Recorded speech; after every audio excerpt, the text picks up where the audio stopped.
Ito, nagkisa tayo ulit ng tugi every dapat Friday or Sabado.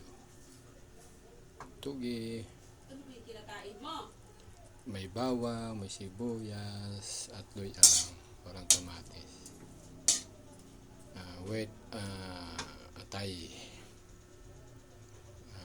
tiniris na paa ng manok, yun lang, mas nagkaroon ng lasa. Alam mo na, sisinin, pangpalasa, at butangan sa repolyo. Yan baga, talaga na. Kanina di yun. Pag ini, tayo ang imbutang kay medyo marasa. Patakan mo lang siya kung para tawat masira baga. Ito lang ang mura, yun lang ako pwede. Ito yung manok naman, wala naman sa taba yung kay inali ko. Kaya bawal na kita sa mantika.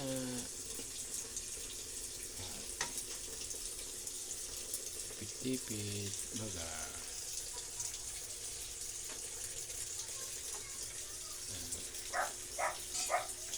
35 lang ini, parato. Ini siya.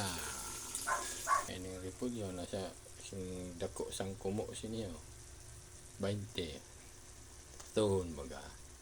Ang isda, ang kilo, kalahati, isang gatos. Pwede nila kita sa gulay. Ano ulam ko? Ulam manira. Inyo, buta sa repolyo na sa Lazada ay 20. Ay umagi din nagbibenta sa tugi 60, grabe, kalahati ang tubo. Manamantala. Sige, adios. Niyan at pananghalian ngayong tang pasdusi at pananghalian. Yan. Ito na pa yun mamaya. Makaulam pa. Itog na lang silang dalawa. God bless you and follow and subscribe. Bye bye.